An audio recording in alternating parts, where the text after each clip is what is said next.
বন্ধু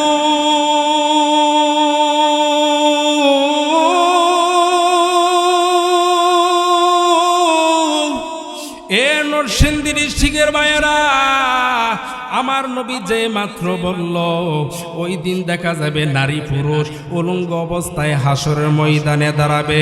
আল্লাহর নবীর কথা শুনে আম্মা জান আয়েশা সিদ্দিকা ডেকে ডেকে বলে, নবী গো, ওই দিন কি একজন আরেকজনের দিকে তাকাইবে না? আপনার স্ত্রী, আপনার কলিজার টুকরা ফাতেমা কি ওই দিন উলঙ্গ অবস্থায় থাকবে? একজন আরেকজনের দিকে কি তাকাইবে না? আল্লাহর নবী বলেন, আয়েশা রে, একজন আরেকজনের দিকে তাকাইবে দূরের কথা, ওই দিন মানুষ ওই ধরনের মন মানসিকতাই থাকবে না, মানুষের মুভমেন্ট ওই দিকে থাকবে না। মানুষগুলি ওই দিন ইয়া নাফসি করতে থাকবে। মানুষগুলি বলবে, হাই রে, কোন সময় জানে বিচারের কাজ শুরু হয়। মানুষগুলি পেরেশানির মধ্যে থাকবে। আল্লাহর নবী বলেন, আয়েশা, কঠিন থেকে কঠিন হবে। কোন সময়? আম্মা জান আয়েশা বলেন, নবী গো, ওই দিন কি আপনার আয়েশার কথা মনে থাকবে না? আপনার ফাতেমার কথা মনে থাকবে না? আপনার পরিবারের কথা মনে থাকবে না? এরা বন্ধু বাবাজিরা রে, আমার নবী ডাক দেয়া বলেন, আয়েশা রে, তিন সময় কোনো কারো কথা কেউ স্মরণ করবে না, কেউ কারো চিনবে না। তিনটা সময় ও আয়েশা, প্রথম নাম্বার হলো যখন আমল নামা বন্টন করা হবে, আমল নামা ছেড়ে দেওয়া হবে। প্রত্যেকটা মানুষ পেরেশানির মধ্যে থাকবে। হাই রে, আমার আমল নামা ডান হাতে আসে না বাম হাতে আসে? হাই রে, আমার আমল নামা যদি ডান হাতে আসতো, আমি কতই না বড় ভাগ্যবান ছিলাম। এইরকম ভাবে আমার নবী দুই নম্বর কথা বলেন। আমার নবী বলেন, মিজানের পাল্লায় যখন আমল নামা ওজন দেওয়া হবে, ওই দিন মানুষ পেরেশানি অবস্থায় থাকবে। ওই দিন বাবা চিনবে না ছেলে, ছেলে চিনবে না বাবারে, মা চিনবে না সন্তান রে, সন্তান চিনবে না মায়েরা রে। আরে বন্ধু, প্রত্যেকেই টেনশনে থাকবে। হায় হায়, আমার আমল নামার ওজন মিজানের পাল্লায় কম চলে আসে। আল্লাহর নবী বলেন, আয়েশা, তিন নাম্বার যখন ফুলসিরাতের ব্রিজ পার হবে, ওই সময় মানুষ ইয়া নাফসি করবে, হাই রে, আমি ফুলসিরাতের ব্রিজ কি পার হইতে পারবো না জাহান্নামে পড়ে যাবে। আরে বন্ধু বাবাজি, এ যুবক ভাইরা রে, নবী বলছেন তিন জায়গার মধ্যে কেউ কারো চিনবে না। আমার দেশের কিছু কিছু দরবেশ মৌলবী আছে, কিছু কিছু পীর মুরিদ আছে, তারা বলে হাসরের ময়দানে তারা নাকি সুপারিশ কইরা জান্নাতে নিবে। রে বন্ধু, ওই দিন আমার নবীও কারো কথা স্মরণ করবে না। ওই দিন মানুষ ইয়া নাফসি করবে।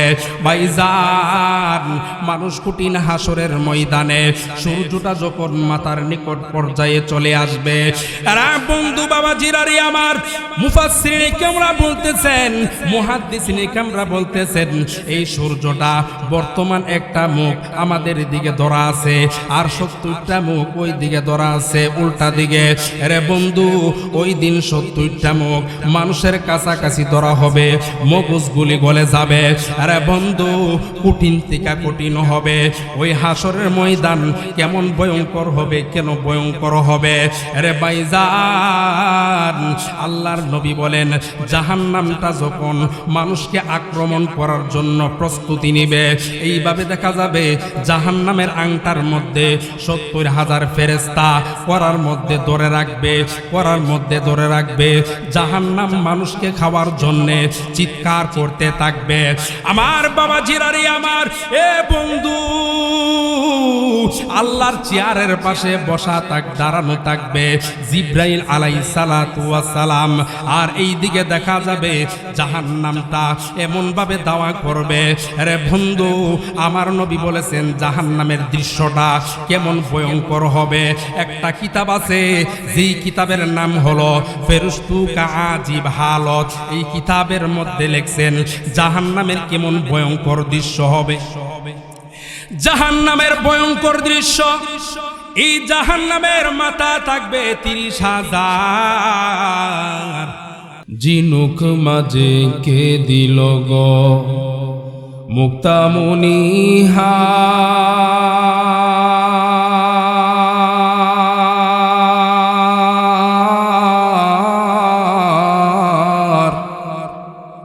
আখের মাঝে কে দিল গহরত যে চমৎকার, কে বহালো দিবস রাতি দুঃখিনী মিল বায়ু,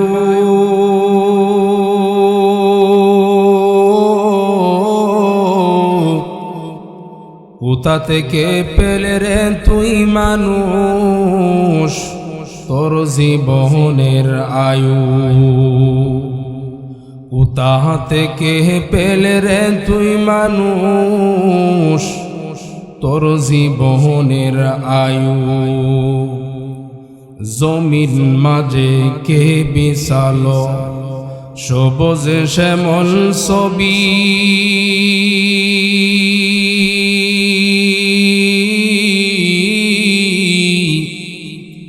সকাল বেলায় কে উঠাই রে আবির রাঙ্গা রবি,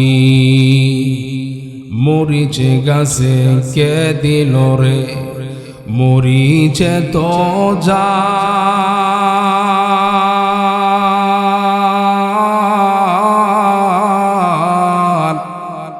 কারিয়া দেশে ভাদ্র মাসে পাখে গাছে তাল, কারিয়া দেশে ভাদ্র মাসে পাখে গাছে তাল, শ্যামল গাছে কে দিল রে নরম নরম তুলা,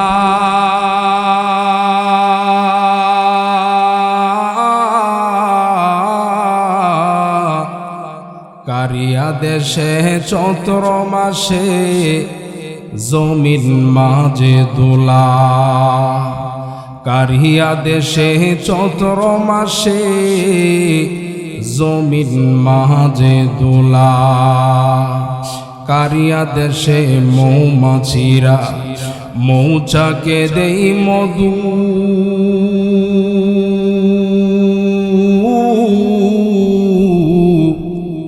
কে দিল রে চিকন লতার মাঝে বিশাল কান কদু, কে দিল রে চিকন লতার মাঝে বিশাল কান কদু।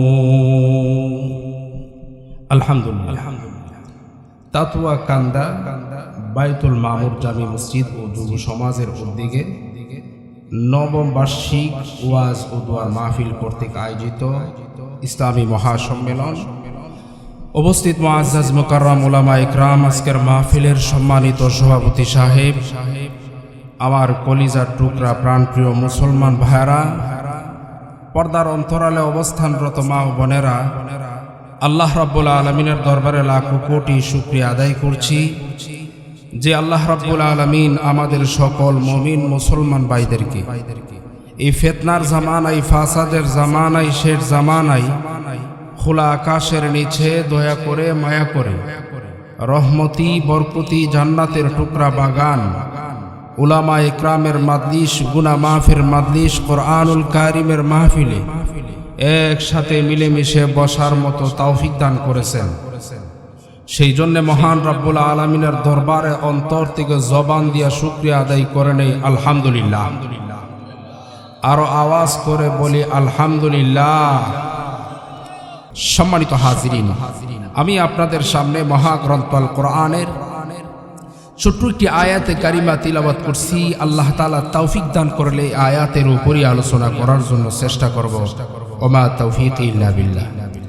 আল্লাহ রাব্বুল আলামিন কোরআনুল কারীমের মধ্যে বলেন, ইন্নাল্লাহা ইনদাহু ইলমুস সাআহ ওয়া ইউনাজ্জিলুল গায়থ ওয়া ইয়ালামু মা ফিল আরহাম ওয়া মা তাদরি নাফসুম মাযা তাকসিবু গাদা ওয়া মা তাদরি নাফসুম বিআইয়ি আরদিন তামুত। রব্বে কারীম এই আয়াতের মধ্যে 5টি কথা বলছেন। কয়টি কথা বলছেন? 5টি কথা। আল্লাহ রাব্বুল আলামিন জানাই দিয়েছেন, বান্দা, পৃথিবীর মানুষ, পৃথিবীর বিজ্ঞানীরা অনেক কিছু আবিষ্কার করে বের করতে পারে, পানির নিচে কি আছে এটাও জানে, আসমানের উপরে কিতা আছে, চন্দ্রদেশে কি আছে, সবগুলি রিচার্জ করে বের করতে পারে। রব্বে কারিম বলেন, 5টি জিনিস আমার নিজের মধ্যে রাখিয়ে দিছি, 5টি জিনিস জানার মতো কারো কোনো ক্ষমতা নাই। 5টি জিনিস নিয়ে যদি কথা বলি অনেক লম্বা সময়ের দরকার। আজকে একটা বিষয় নিয়ে কথা বলি। কয়টা বিষয়?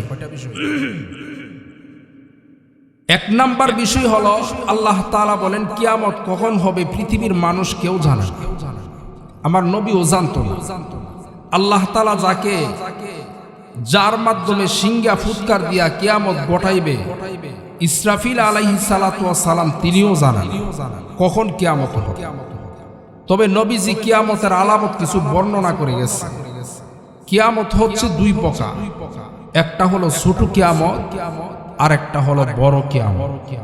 কিয়ামতের আলামত 2 প্রকার, একটা হলো ছোট আলামত আর একটা হলো বড় আলামত। ছোট আলামত নবীজি বলে গেছেন, তিরমিজির হাদিসের মধ্যে অনেক কিছু বর্ণনা দেয়া গেছে। আগে কিয়ামত যে 2 প্রকার, এটা আগে বিষয়টা আপনাদেরকে বোঝাই। ছোট কিয়ামত যেটাকে বলা হয়, মানুষ মৃত্যুবরণ করার সাথে সাথে তার কিয়ামত হয়ে যায়। কি হয়ে যায়? মৃত্যুবরণ করার সাথে সাথে ব্যক্তিগতভাবে ছোট কিয়ামত তার শুরু হয়ে যায়।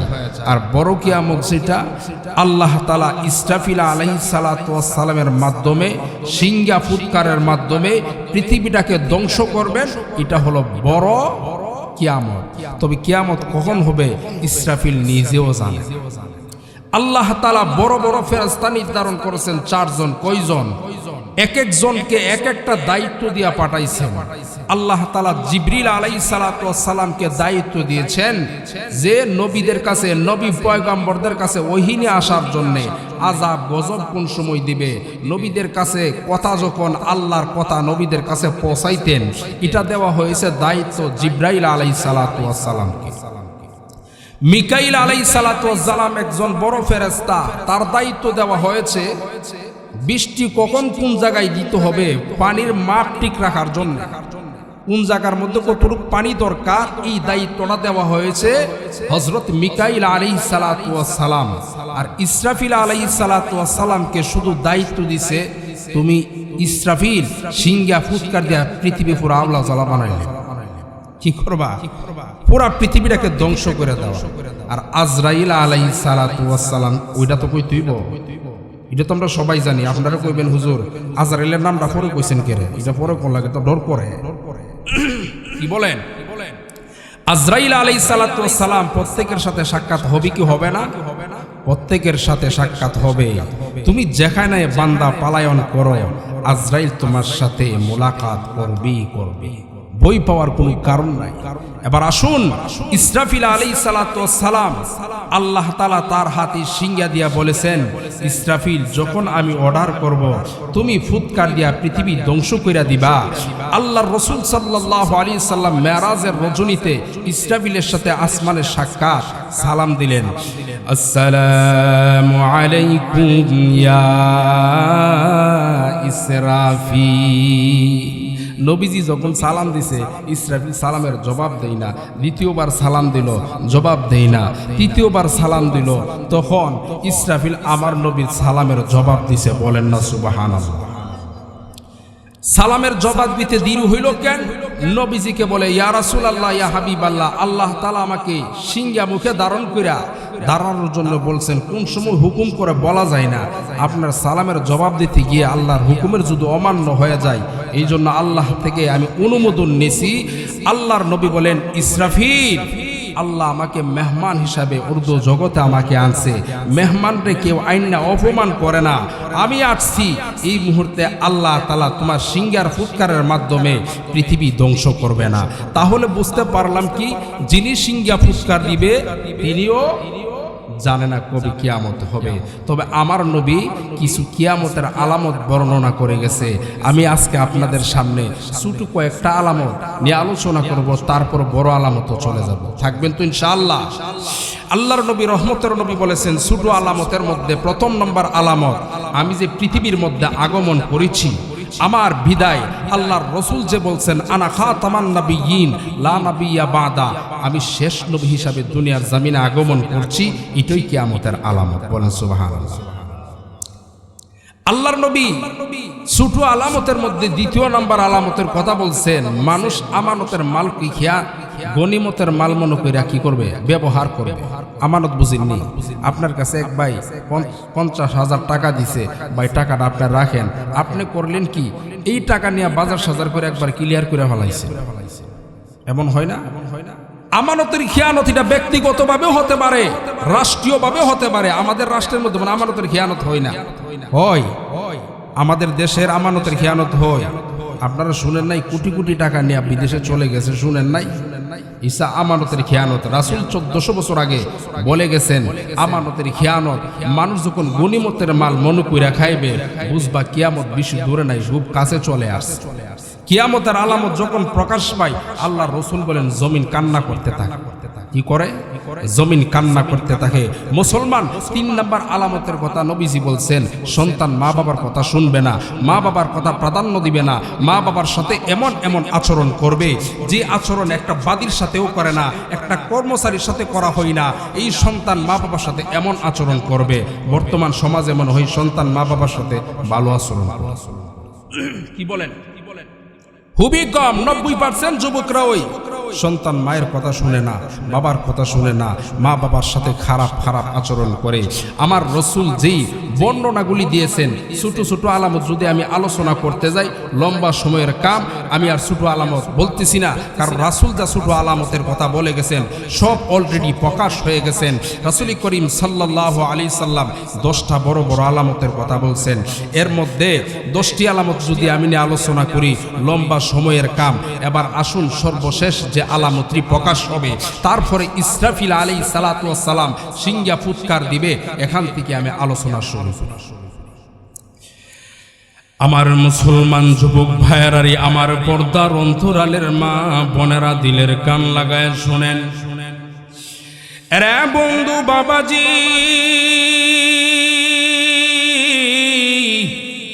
এ যুবক ভাইয়েরা রে, ও নরসিংদী জেলার ভাইয়েরা, দিলের কান লাগায় শুনে নাও। ও বন্ধু বাবাজি, আল্লাহর নবী, রহমতের নবী, বিশ্ব নবী ঘোষণা করেছেন, যেই দিন ইসরাফিল আলাইহিস সালাতু ওয়াস সালাম সিংহা ফুৎকার দিবে, এর 100 বছর আগে যেই ঘটনাগুলি ঘটবে, আরে বন্ধু বাবাজিরা রে আমার, মানুষগুলি ঘুম থেকে উঠে দেখবে সূর্য ওঠে নাই, সূর্য ওঠে নাই, অর্ধবেলা চলে গেছে, অর্ধবেলা চলে গেছে, এখনো সূর্য ওঠে নাই। মানুষগুলি হাহাকার অবস্থায় থাকবে, কি ব্যাপার সূর্য এখন ওঠে না কেন? রে বন্ধু বাবাজি, এইরকম ভাবে এইভাবে চলে যাবে কয়েকদিন, তারপর সূর্য উঠবে না। মানুষগুলি আতঙ্কিত হয়ে যাবে, মানুষগুলি আতঙ্কিত হয়ে যাবে, কি ব্যাপার? ভাইয়েরা আমার, বন্ধুরা আমার, পৃথিবীর শুরু থেকে আমরা সূর্য দেখি পূর্ব দিক থেকে উদিত হয়, এই সূর্য আবার পশ্চিম দিকে অস্ত যায়। আরে বন্ধু, যেই দিন ইসরাফিল সিংহা ফুৎকার দিবে, এর 100 বছর আগে সূর্য ওঠা বন্ধ হয়ে যাবে। মানুষগুলি হঠাৎ কইরা দেখতে পাবে সূর্য আর পূর্ব দিক থেকে ওঠে না, হঠাৎ কইরা তাকায়া দেখবে এই সূর্য পশ্চিম দিক থেকে উদিত হইতে শুরু করলো। মানুষগুলি বলতে থাকবে, কি ব্যাপার, কি ব্যাপার? দেখছ, আমার নবী যে বলে গেছেন 1400 বছর আগে, আমার নবী যে ভবিষ্যৎবাণী বলে গেছেন সূর্য যেই দিন পশ্চিম দিক থেকে উদিত হবে, ওই দিন আর তওবা কবুল হবে না, তওবার দরজা আল্লাহ বন্ধ করে দিবে। আরে বন্ধু বাবাজি,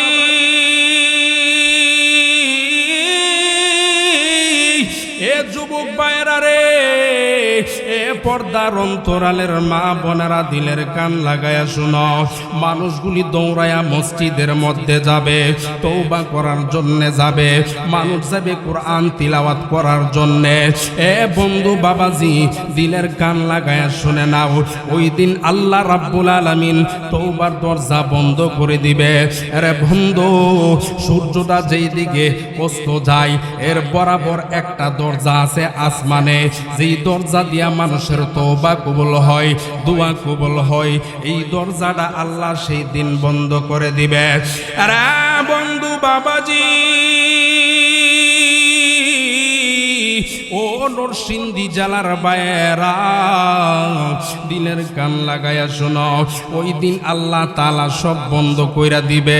মানুষ যখন এখন তওবা করে, আল্লাহ গুনাহ করেছি, অন্যায় করেছি, ভুল করেছি, আর করব না, আল্লাহ কবুল করে নেই। ওই দিন যেই দরজাটা আছে আসমানে, যেই দরজা আল্লাহর রাসূল বলেন এই দরজাটার প্রশস্ততা হলো 70 মাইল, এই দরজাটা ওই দিন বন্ধ করা হবে। মানুষগুলি হাহাকার অবস্থায় মসজিদে গিয়া আল্লাহকে ডাকবে। ওই দিন আল্লাহ আমাদের কথা কারো কথা শুনবে না। রে বন্ধু বাবাজি, মানুষগুলি ঘরের ভিতরে আলমারির মধ্যে দেখবে কই কোরআন শরীফ আছে, তাকের মধ্যে গিয়া হাত দিবে কোরআন শরীফ কই আছে। এবার কোরআন শরীফ হাতে নিবে, দেখবে কোরআন শরীফের মধ্যে কোনো হরফ নাই, একদম সাদা পাতা। আরে বন্ধু, মানুষগুলি একজন আরেকজনকে বলবে, দেখছ আমার নবী যে বলে গেছেন কিয়ামতের আগে কোরআন উঠায়া নিবে। আল্লাহ রাব্বুল আলামিন বলেন, ইন্না নাহনু নাযালনা যিকরা ওয়া ইন্না লাহু লাহাফিজুন।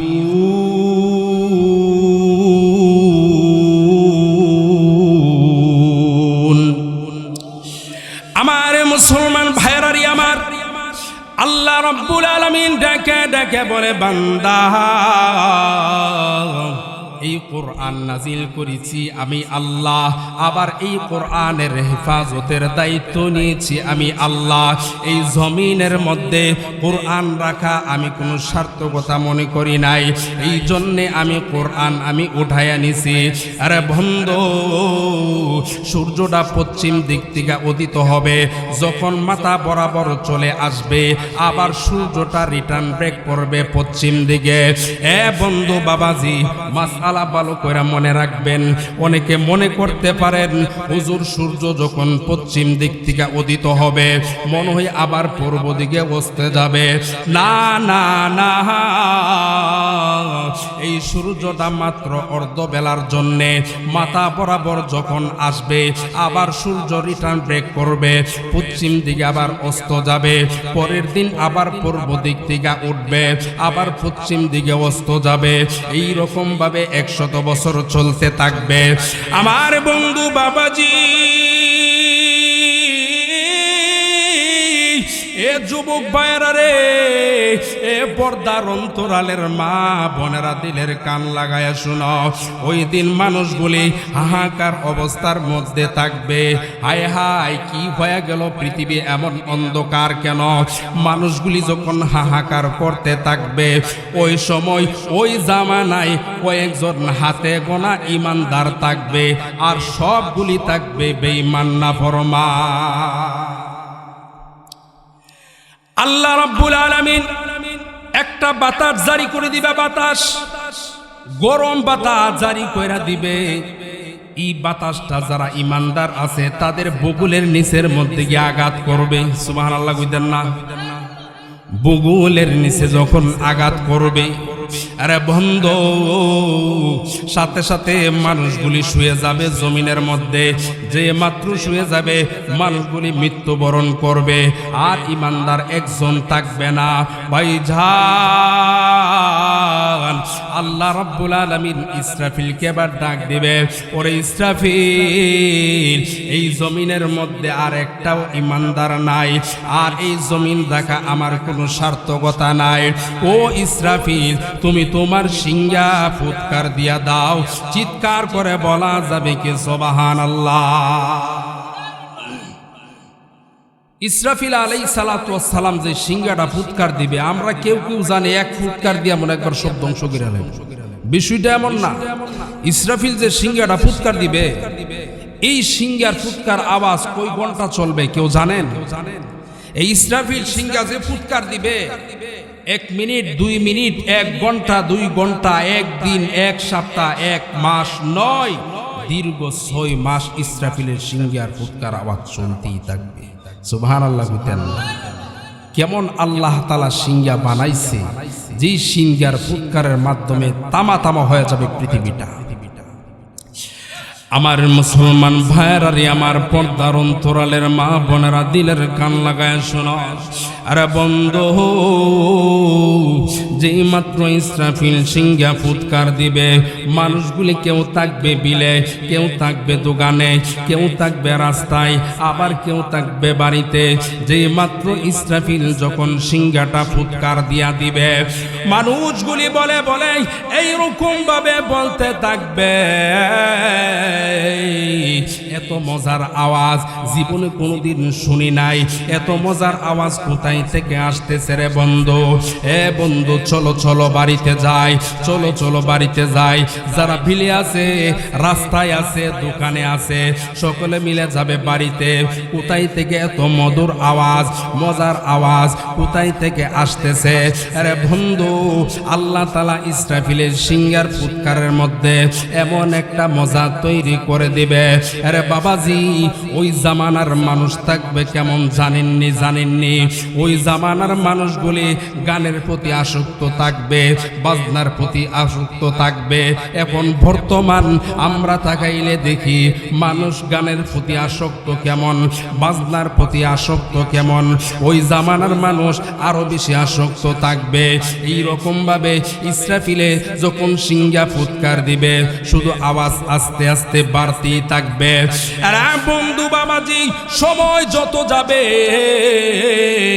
তত আওয়াজ বাড়তে থাকবে। এক পর্যায়ে দেখা যাবে জমিনটা ফাটা মারছে, আকাশের তারকাগুলি নড়ে চড়ে, পাহাড়গুলি যেন কেঁপে উঠতেছে। আরে বন্ধু, সময় যাবে শুধু ভয়ঙ্কর অবস্থায় রূপ ধারণ করবে। আরে বন্ধু, ওই দিন জমিন যখন ফাটা মেরে দিবে, জমিন থেকে দামি দামি সম্পদগুলি বের হয়ে যাবে। মানুষগুলি চিৎকার দিয়া বলবে, জমিন, তুমি আজকে আমাদের সাথে এমন কেন আচরণ করতেছ? কি ব্যাপার? তুমি কেন এমন আচরণ করতেছ? ওই সময় আল্লাহ রাব্বুল আলামিন জমিনের জবানটা খুলে দিবে। আল্লাহ কুরআনে বলেন, ইয়াউমা ইদিন তুহাদ্দিসু আখবারাহা বিআন্না রাব্বাকা আওহালাহা। জমিনের জবানটা খুলে দিবে। আল্লাহ রাব্বুল আলামিন ওই দিন সে তার কথা বর্ণনা করতে থাকবে। মুহাদ্দিসিনে কেরামরা যেই রকম ভাবে হাদিস বর্ণনা করে, এই রকম ভাবে জমিন ডেকে ডেকে বলবে, না ফরমান, আজকে তোমার সাথে এমন আচরণ কেন করতেছি? এই জমিনে দাঁড়ায়া দাঁড়ায়া তুমি কম পাপ করো নাই। এই জমিনে দাঁড়ায়া বেনামাজির খাতায় নাম লেখছ, এই জমিনের মধ্যে দাঁড়াইয়া সুদের খাতায় নাম লেখছ, ঘুষের খাতায় নাম লেখছ। রে বন্ধু, সময় যত যাবে, সময় যত যাবে ভয়ঙ্কর রূপ ধারণ করবে। পাহাড়গুলি একটা আরেকটার সাথে বাড়ি খাবে। আল্লাহ রাব্বুল আলামিন কুরআনুল কারীমের মধ্যে বলেছেন, পাহাড়গুলি তুলা তুলা হয়ে যাবে, একটা আরেকটার সাথে বাড়ি খাইয়া। ওই দিন মানুষগুলি মাতালের মতো হয়ে যাবে। আল্লাহ বলেন, ইয়াউমা তারাউনাহা তাযহালু কুল্লু মুরদিআতিন আম্মা আরদাত ওয়া তাদউ কুল্লু যাতি হামলিন হামলাহা ওয়া তারান নাসা সুকারা ওয়া মা হুম বিসুকারা ওয়ালাকিন্না আযাবাল্লাহি শাদীদ। আল্লাহ রাব্বুল আলামিন বলেন, ওই দিন কেমন ভয়ঙ্কর হবে, কেমন ভয়ঙ্কর। মানুষগুলি এমন অবস্থা হয়ে যাবে, গর্ভধারিণী মা তার গর্ভপাত হয়ে যাবে, বলতেও পারবে না, টের পাবে না। দুধদায়িনী মা দুধের সন্তানের কথা ভুলে যাবে।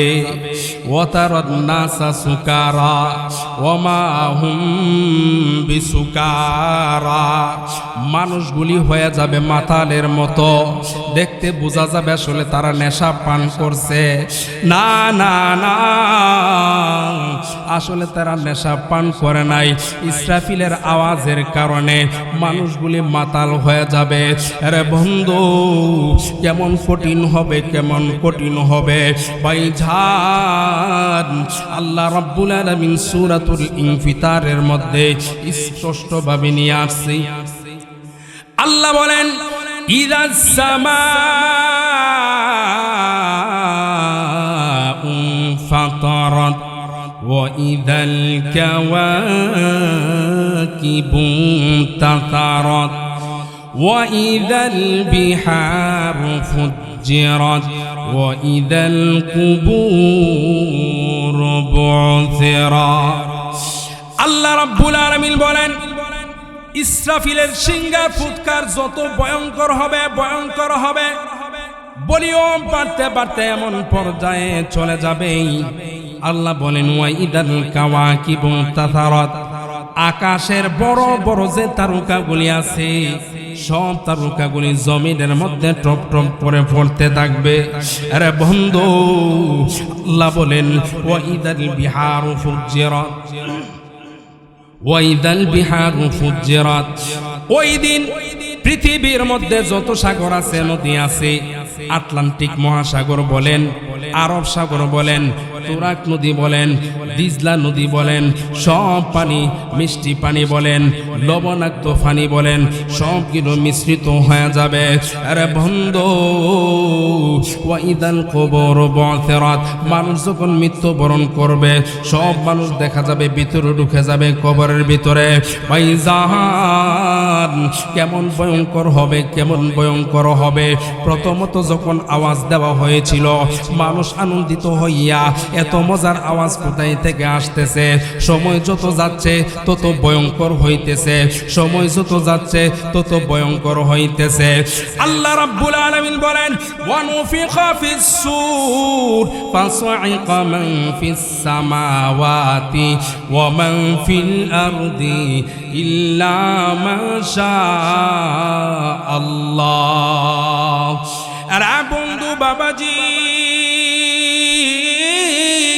ইসরাফিল যেই রকম ভাবে সিংহাতে মাত্র ফুৎকার দিবে, আওয়াজ যখন ভয়ঙ্কর হবে, আল্লাহ রাব্বুল আলামিন বলেন, ওই সময় আসমান জমিনের মধ্যে যে মানুষ আছে, জিন ইনসান আছে, সবগুলি মৃত্যুবরণ করবে, বেহুশ হয়ে যাবে। আল্লাহ রাব্বুল আলামিন বলেন, ইল্লা মান শা আল্লাহ, ওই দিন আমি যাকে ইচ্ছা করব তাকে ওই দিন ওই মৃত্যু থেকে বাঁচাবি।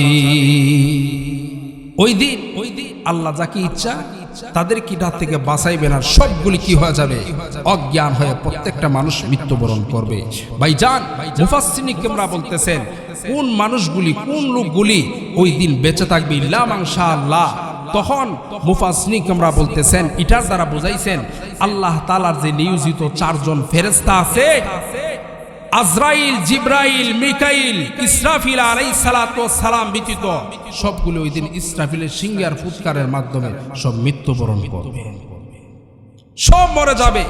কোন কোন বর্ণনার মধ্যে আছে আল্লাহর আরশ বহনকারী যে 8 জন ফেরেশতা আছে, আল্লাহ বলেন, ওয়ায়াহমিলু আরশা রাব্বিকা ফাওকাহুম ইয়াওমা ইদিন সামানিয়া। কোন কোন বর্ণনায় পাওয়া যায় আল্লাহর আরশ বহনকারী যে 8 জন ফেরেশতা আছে তাদেরকে আল্লাহ তাআলা ওই দিন হেফাজত করবে, বলে সুবহানাল্লাহ।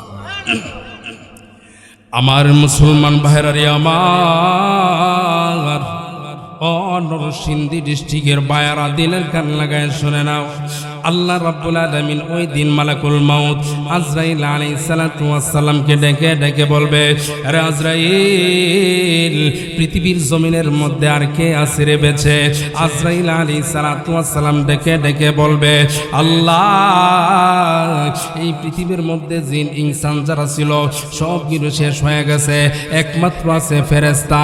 আল্লাহ বলবেন, আজরাইল, তাদের জান কবজ কইরা ফেলাও। তখন সকলের জান কবজ করা হবে। আল্লাহর কাছে হাজিরা দিবেন, আল্লাহ, সব শেষ হয়ে গেল, এখন আর কেউ নাই, কে বেঁচে আছে? জি আজরাইল আলাইহিস সালাতু ওয়াস সালাম বলবেন, আল্লাহ, এখন আপনি আমি ব্যতীত আর চারজন যে প্রসিদ্ধ ফেরেশতা, বড় ফেরেশতা, আপনার আরশ বহনকারী 8 জন ফেরেশতা, তারা ব্যতীত এই পৃথিবীর মধ্যে আর কেউ নাই। আরে বন্ধু, আল্লাহ বলবেন, আজরাইল, তাদের জান কবজ কইরা ফেলাও। তুমি ব্যতীত জিব্রাইল, ইসরাফিল, মিকাইল, আল্লাহর আরশ বহনকারী যে 8 জন ফেরেশতা, তাদেরকে তুমি ধ্বংস কইরা ফেলাও। তখন আজরাইল আলাইহিস সালাতু ওয়াস সালাম বলবেন, আল্লাহ, যদি আরশ বহনকারী 8 জন ফেরেশতাকে কবজ করে ফেলি, আরশ ধরে রাখবে কে? আল্লাহ বলেন, ও আজরাইল, আমার আরশটা আমার হুকুমের মাধ্যমে থাকবে, টেনশনের কোনো কারণ নাই। আর বন্ধু বাবা জিরারি আমার, এবার জিব্রাইল, ইসরাফিল, যিনি সিংহা ফুৎকারের মাধ্যমে সব উল্টা পাল্টা করে ফালাইল, ওই দিন ইসরাফিলের জান কবজ হয়ে যাবে, মিকাইলের জান কবজ হয়ে যাবে, সব জান কবজ হয়ে যাবে। আবার আল্লাহর কাছে হাজিরা দিয়া বলবে, আল্লাহ, সব শেষ হয়ে গেছে, একমাত্র বেঁচে আছি আমি, মালাকুল মাউত আজরাইল। আর আল্লাহর তো মরণ হবে না, আল্লাহ তো চিরঞ্জীব। আল্লাহ রাব্বুল আলামিন বলেন, ও আজরাইল, এখন তোমার পালা, তোমার পালা, সব শেষ হয়ে গেছে। মালাকুল মাউত আজরাইল ডেকে ডেকে বলবে, আল্লাহ, আমারও কি মরতে হবে? হ্যাঁ হ্যাঁ, তোমারও মরতে হবে। আমার জানকে কবজ করবে।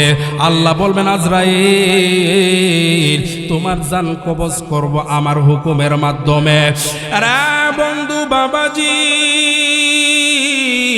এ যুবক ভাইরানি আমার, এ পর্দার অন্তরালের মা বোনেরা, দিলের কান লাগায় শোনো, এই পৃথিবীর জমিনের মধ্যে কেউ থাকবে না, কেউ থাকবে না, সকলেরই মৃত্যু হবে, সকলেরই মৃত্যু হবে।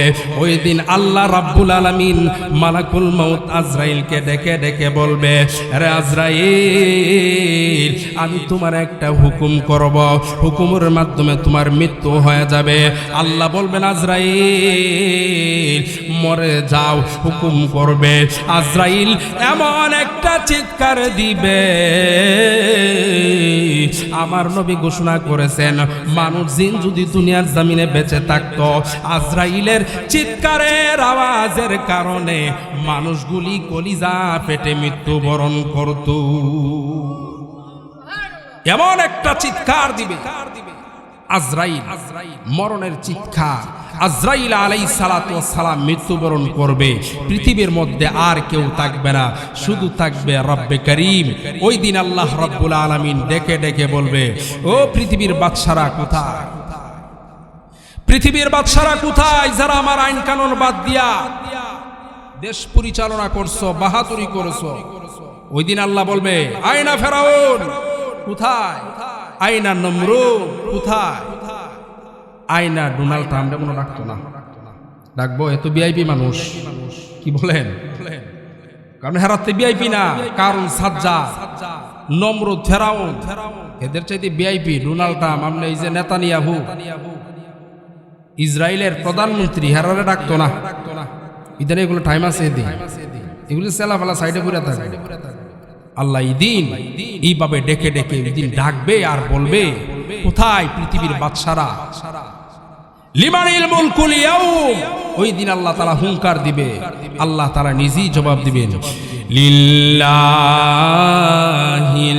ওয়াহিদিল কাহ্হার। আল্লাহ নিজেই জবাব দিয়া দিবেন, আজকে পৃথিবীর রাজত্ব আমার। এ বন্ধু বাবাজি, পৃথিবীর সব ধ্বংস হয়ে গেল, এখন আর পৃথিবীর মধ্যে আর কিছু নাই। আল্লাহ রাব্বুল আলামিন আকাশকে হুকুম করবে জমিনের মধ্যে বৃষ্টি বর্ষণ করার জন্যে। এই জমিনের মধ্যে মুষলধারে বৃষ্টি হবে, 6 মাস টানা 6 মাস বৃষ্টি হবে। কেউ কেউ বলেছেন 40 দিন টানা বৃষ্টি হবে। এই বৃষ্টি হতে হতে মুষলধারে বৃষ্টি, এই জমিনটা হয়ে যাবে একদম কাদা কাদা হয়ে যাবে। আল্লাহ রাব্বুল আলামিন এই কাদা কাদা জমিন থেকে মানুষকে আবার উত্তোলন করবে। সুবহানাল্লাহ দেন না? আমার বন্ধুরারি, আমার বাবাজিরারি, আমার এ যুবক ভাইরারি আমার, আল্লাহ রাব্বুল আলামিন ওই দিন আবার ইসরাফিলকে আবার জীবিত করবেন। আল্লাহ বলবেন, ইসরাফিল তুমি আবার সিংহাটা নিয়ে দাঁড়িয়ে যাও, আবার একটা ফুৎকার দাও। ইসরাফিল সিংহা ফুৎকার দিবে, দ্বিতীয় ফুৎকার দিবে। এই ফুৎকারের মাধ্যমে এবার দেখা যাবে আল্লাহ রাব্বুল আলামিন এই ফুৎকার 6 মাস চলবে। আল্লাহ এবার হযরতে জিবরাইল আলাইহিস সালাতু ওয়াস সালামকে জীবিত করবেন। এবার বলবেন, ও জিবরাইল, ও ইসরাফিল, যাও সর্বপ্রথম আমার নবী মুহাম্মাদুর রাসূলুল্লাহ সাল্লাল্লাহু আলাইহি সাল্লামকে রওজা থেকে এবার উঠাও। এবার জিবরাইল ইসরাফিল তারা আমার নবীকে উঠানোর জন্য তারা রওজা খুঁজবে। রওজা বিশ্রায় পাওয়া যাবে না, কারণ পৃথিবীটা তো পুরা পরিপূর্ণ উল্টায়া দিছে। আরে বন্ধু, তারা বই আল্লাহর কাছে যাবে না। আল্লাহ আমাদের নবীর কবর কোন জায়গায় আছে এই কথাটা বলার জন্য যাবে না, কারণ আমার আল্লাহ ওই দিন রাগান্বিত অবস্থায় থাকবে। রে বন্ধু, তারা পেরেশানিত হয়ে যাবে। আল্লাহ তাআলা ওই দিন আল্লাহর নবীর রওজার মধ্যে একটা ঝিলমিল নূরের আলো তৈরি করে দিবে, যেই কারণে তারা চিহ্ন বিশ্রায়া পাবে। আল্লাহ রাব্বুল আলামিনের হুকুমে আজ জিবরাইল ইসরাফিল আলাইহিস সালাতু ওয়াস সালাম নবীর রওজার সামনে গিয়া বলবে, উমিয়া হাবিবার রহমান, ওগো নবী আপনি আল্লাহর হুকুমে ওঠেন। চিৎকার করে বলা যাবে কি সুবহানাল্লাহ? যে মাত্র বলবে কুমিয়া হাবিবার রহমান, আমার নবী রওজা থেকে উঠবে, বলবে ওহুয়া ইয়াবকি ওয়া ইয়াকুল, ওহুয়া ইয়াবকি ওয়া ইয়াকুল। চোখের মধ্যে থাকবে শুধু পানি জোরজোরায়া পড়বে আর বলবে, জিবরিল আমার উম্মত কি জাহান্নামে চলে গেছে, আমার উম্মত কি হাউজে কাউসারের পানির জন্য দাঁড়ায় রইছে, আমার উম্মত কি ফুলসিরাদের ব্রিজের মধ্যে আটকাই গেছে। তখন জিবরাইল আলাইহিস সালাতু ওয়াস সালাম উত্তর দিবে, নবী গো, সর্বপ্রথম আপনাকে এই জমিন থেকে উঠানো হয়েছে, এছাড়া আর কাউকে জমিন থেকে ওঠানো হয় না। সুবহানাল্লাহ কইতেন না? ও মিয়া, এই নবী সর্বপ্রথম ওইটা কিন্তু বলতো না যে আমার ফাতেমা কোথায়, আমার হাসান হুসাইন কোথায়, যে হাসান হুসাইনকে মহাব্বত করত, জীবনের চাইতে বেশি মহাব্বত করত। ওই দিন বিশ্রাবে না আমার হাসান হুসাইন কোথায়, আমার ফাতেমা কোথায়, কলিজার টুকরা ফাতেমা, ওই দিন ওইভাবে বিশ্রাইবে না, শুধু বিশ্রাইবে শুধু উম্মত, আমার উম্মত কোথায়, উম্মত কোথায়। এটা হলো আমার নবীর শান। রওজা থেকে সর্বপ্রথম উঠে উম্মতি উম্মতি করে কান্না করতে করতে আমার নবী রওজা থেকে উঠবে। এর উম্মত আমরা বুঝি নাই, কিন্তু আমার নবীর নিয়ে যে গালাগালি করে আমাদের দেশের কিছু কিছু নাস্তিক মুরতাদেরা, যারা আমার নবীকে নিয়ে সমালোচনা করে, কিন্তু আমরা দুর্বল ইমানদার, আমরা আমাদের নবীর পক্ষ হয়ে তাদের বিরোধিতা আমরা করতে পারি না। আর আমার নবী রহমতের নবী ওই দিন রওজা থেকে ওঠার পরে শুধু এটাই বলবে, ওহু আয়াবিকি ওয়াকুল, ওহু আয়াবিকি ওয়াকুল। ও কান্না করতে করতে বলবে, আমার উম্মত কোথায়, আমার উম্মত কোথায়, জাহান্নামে চলে গেছি, জাহান্নামে চলে গেছি। রহমতে আলম নবী, নবী দু জাহান, সাহাবীরা তোর বালা ওই নবীজির গান, সাহাবীরা তোর বানাই ওই নবীজির গান। ছিল মানুষ জানো কেমন আমার নবীজি, যাহার পাগল চন্দ্র সূর্য তারকারাজি। ছিল মানুষ জানো কেমন আমার নবীজি, যাহার পাগল চন্দ্র সূর্য তারকারাজি।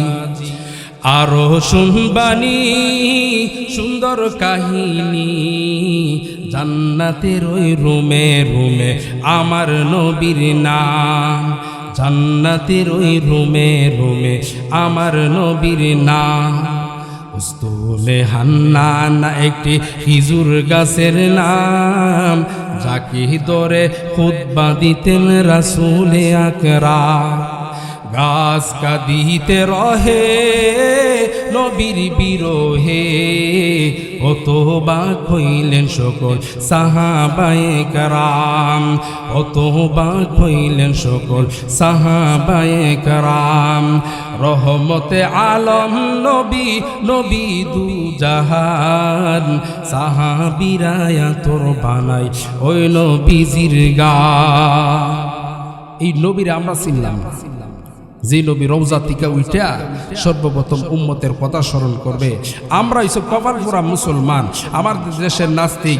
ওই দিন দেখা যায় এক হিন্দু কোন জায়গায় যে শেরপুর না কোন জায়গায় তার নবীর বিরুদ্ধে কথা বলছে।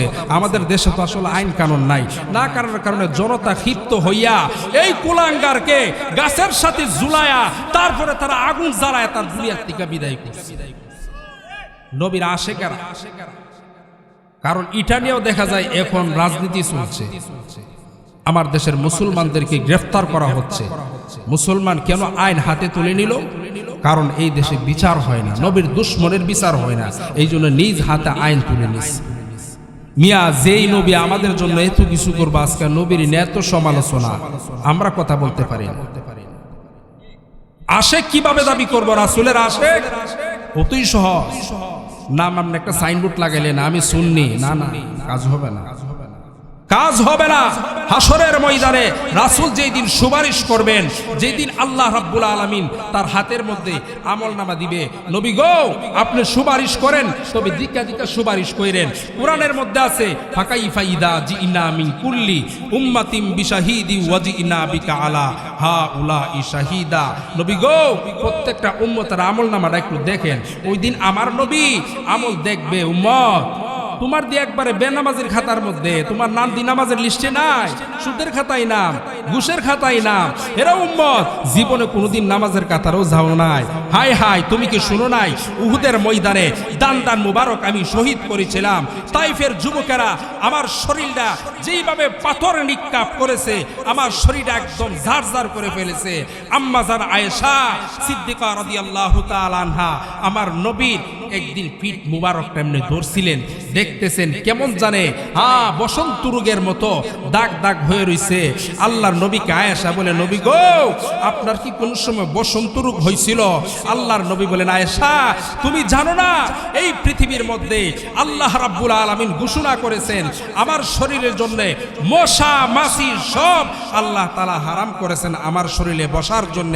কিন্তু তাইফের যুবকেরা দিনের দাওয়াত দিতে গিয়ে তাইফের যুবকেরা আমাকে এমন ভাবে পাথর নিক্ষেপ করছে, পাথরের আঘাতে আমার পিঠের এই অবস্থা চালনির মতো হয়ে গেছে।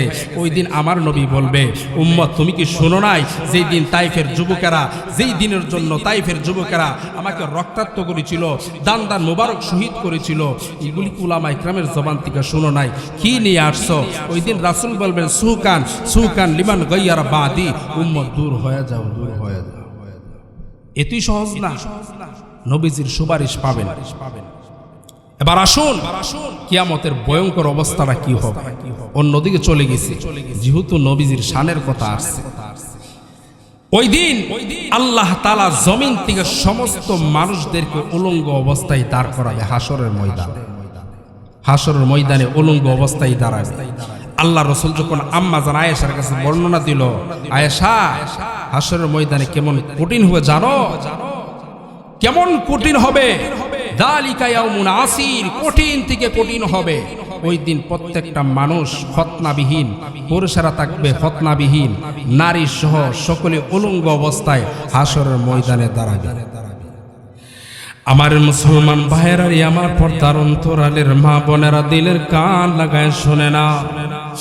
আরে বন্ধু,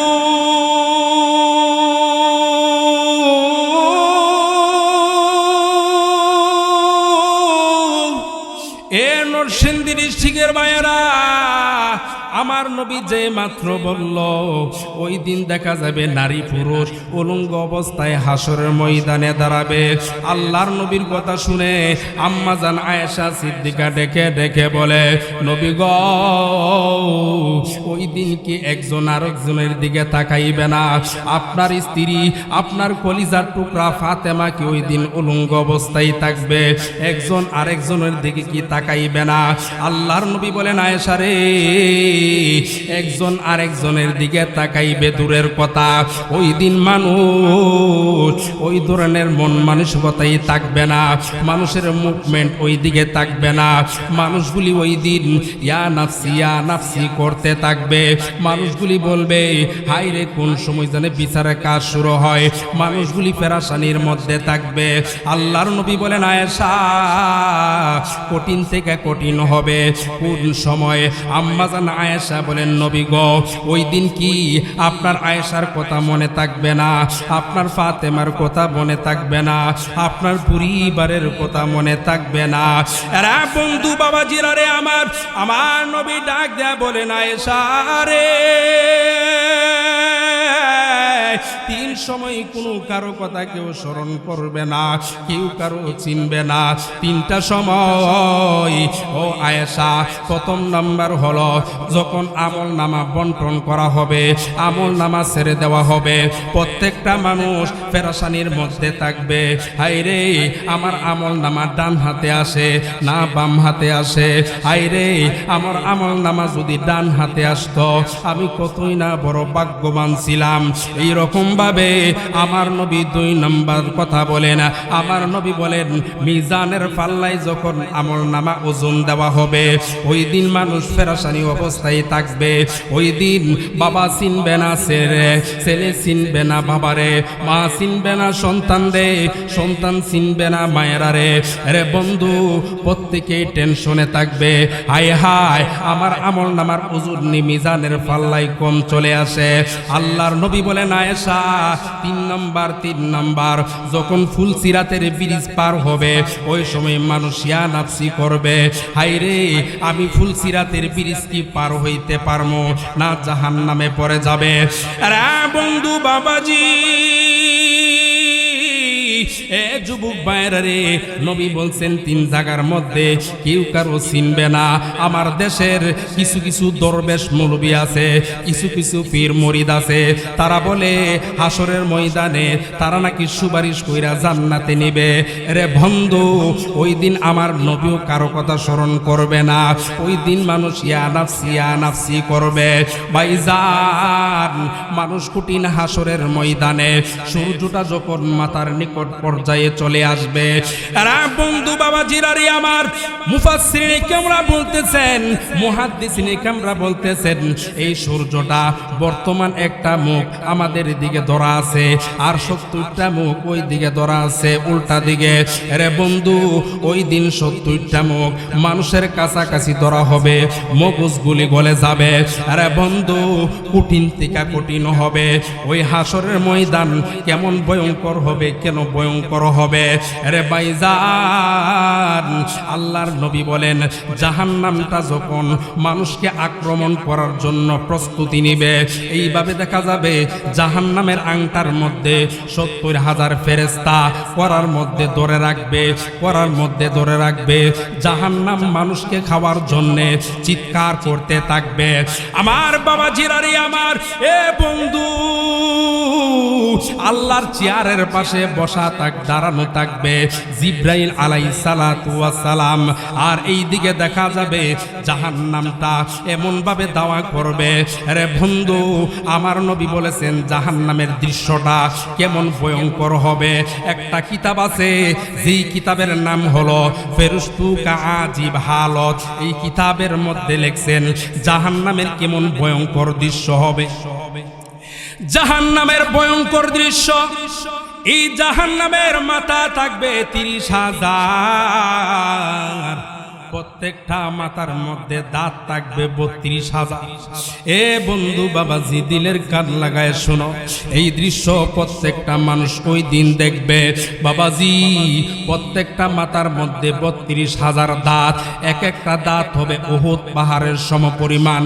আরে বন্ধু, জাহান্নাম যখন চিৎকার মারবে, আল্লাহকে ডেকে ডেকে বলবে, আল্লাহ তুমি না বলছো মানুষগুলি হবে আমার খাবার, এখন কেন আমারে ফেরেশতারা ছাড়ে না? এই কথা বলিয়া জাহান্নাম এমন একটা দূর মারবে, করাটা ছিঁড়ে শিকুল ছিঁড়ে যখন দৌড়ায়া আসতে থাকবে, ফেরেশতারা পিছন দিক দিয়া দৌড়াইবে। আরে বন্ধু ও বাবাজিরা রে আমার, এমন কঠিন অবস্থা। আল্লাহর নবী বলেন, আয়েশা আমি দেখেছি আমার ভাই মূসা, কান্নি আনজুর মূসা মুতালাফিফুন বিউমুদিল আরশ, আল্লাহর আরশের মধ্যে ধরে ধরে বলতেছি ইয়া নাফসি ইয়া নাফসি।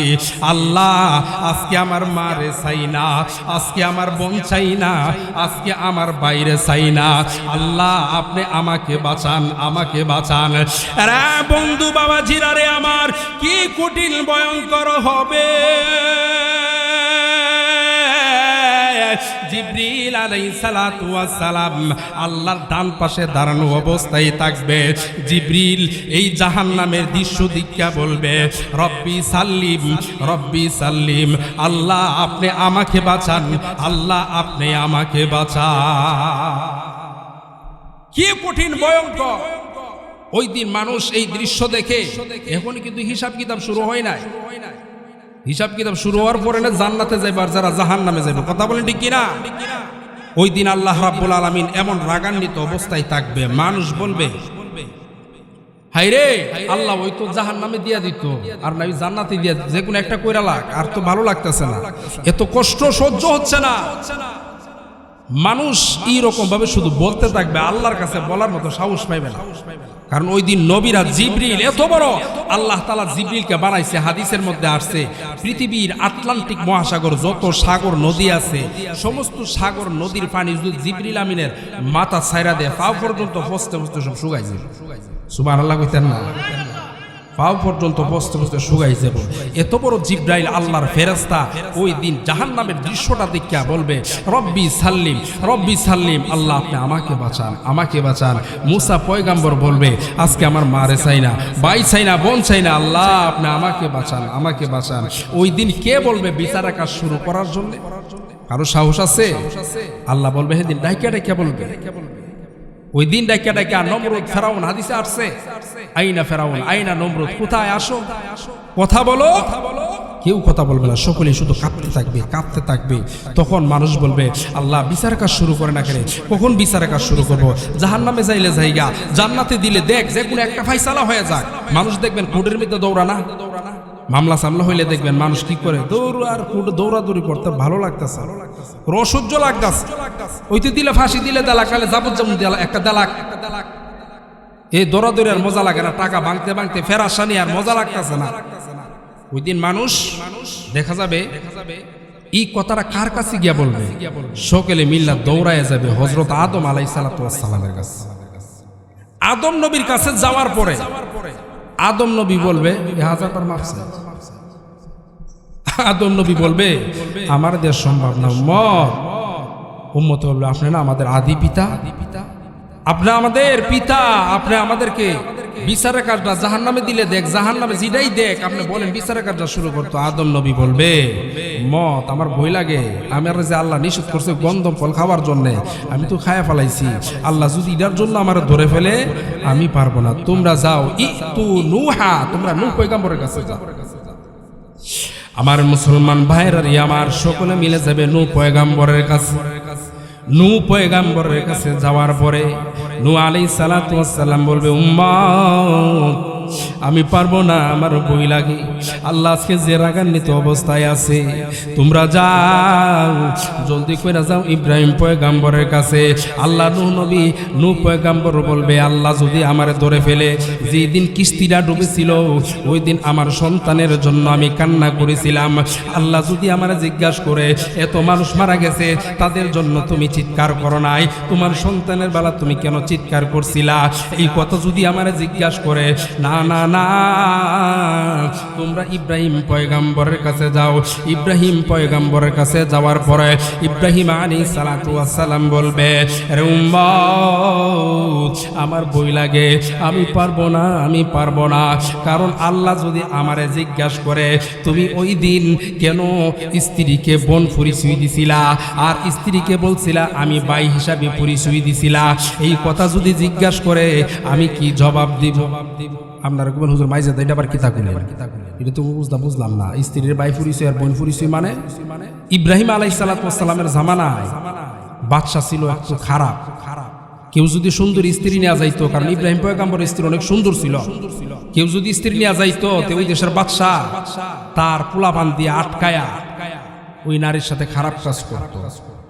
কিছু কিছু জায়গার মধ্যে হেকমত কথা বলা যায়। আবার যদি কেউ বন পরিচয় দিত তাহলে ওই বাদশা আর কিছু করতো না।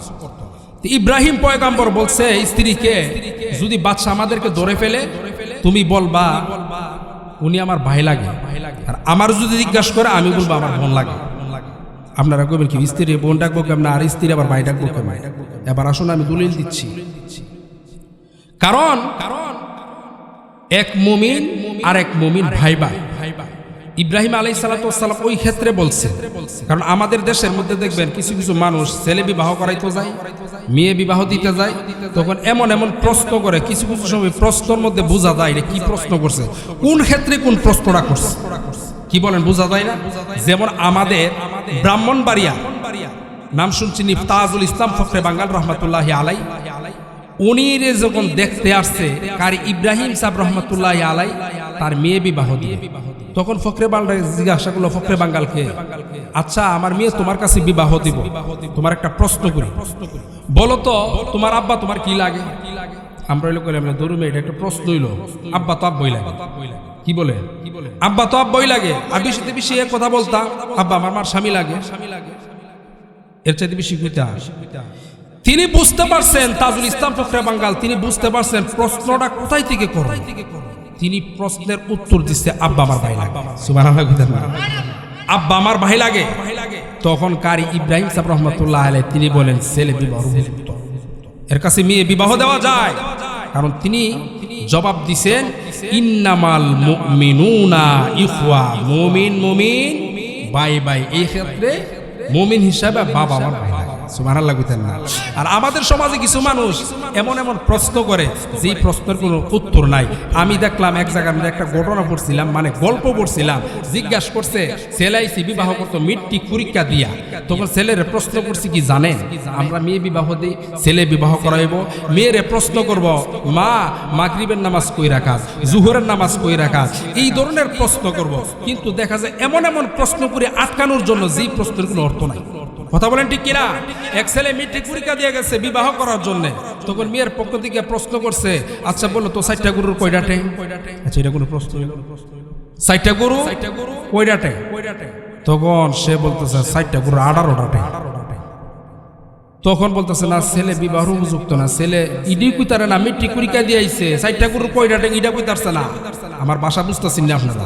নরসিংদীর মানুষ ব্রাহ্মণবাড়িয়ার ভাষা বুঝে, আমার আবার আঞ্চলিক ভাষায় কথা বলতেছে।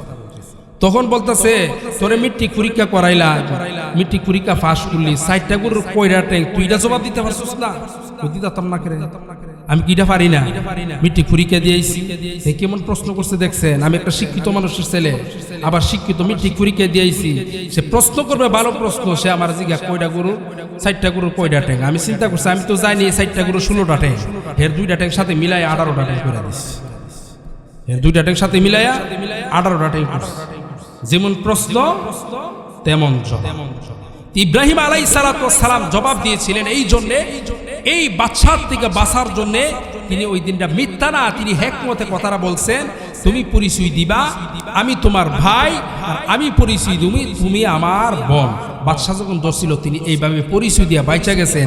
তখন ইব্রাহিম আলাইহিস সালাতু ওয়াস সালাম বলেন আল্লাহ যদি আমার এটার জন্য ধরে ফেলে আমার বই লাগে, আমি যাইতে পারবো। তোমরা যাও হজরতে মুসা পয়গাম্বরের কাছে।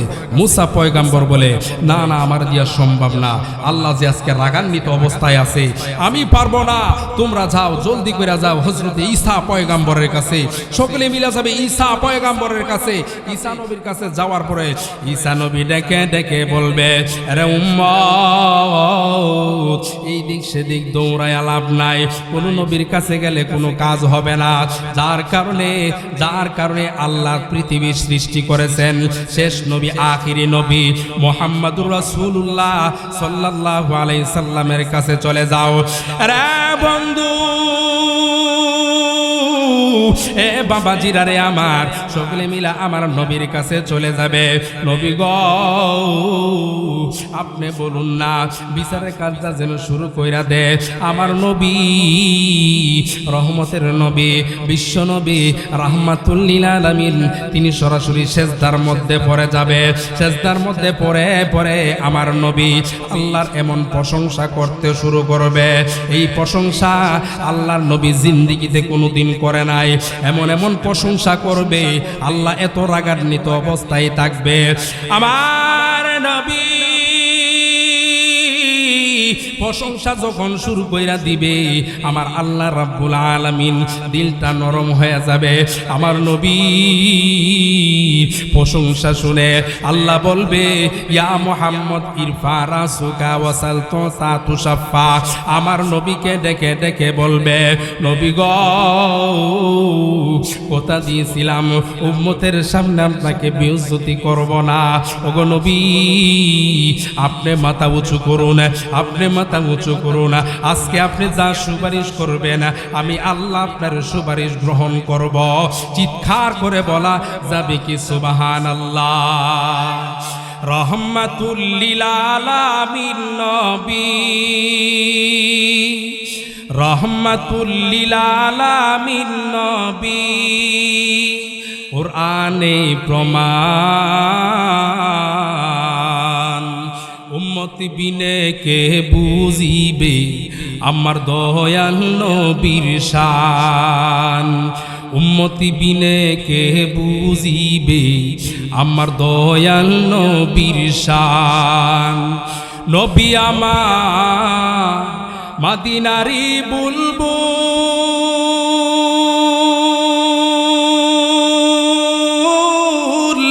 আমার আল্লাহ প্রেম করিয়া নামটি দিলেন হাবিবে রাসূল। সেই নবীরে বুঝিলে, সেই নবীরে বুঝিলে থাকবে না ঈমান। উম্মতি বিনে কে বুঝিবে আমার দয়াল নবীর শান। উম্মতি বিনে কে বুঝিবে আমার দয়াল নবীর শান। রাহমাতুল লিল আলামিন নবী, বলেন বলেন, রাহমাতুল লিল আলামিন নবী, কুরআনে প্রমাণ। উম্মতি বিনে কে বুঝিবে আমার দয়াল নবীর শান। আমার মুসলমান বন্ধুরে,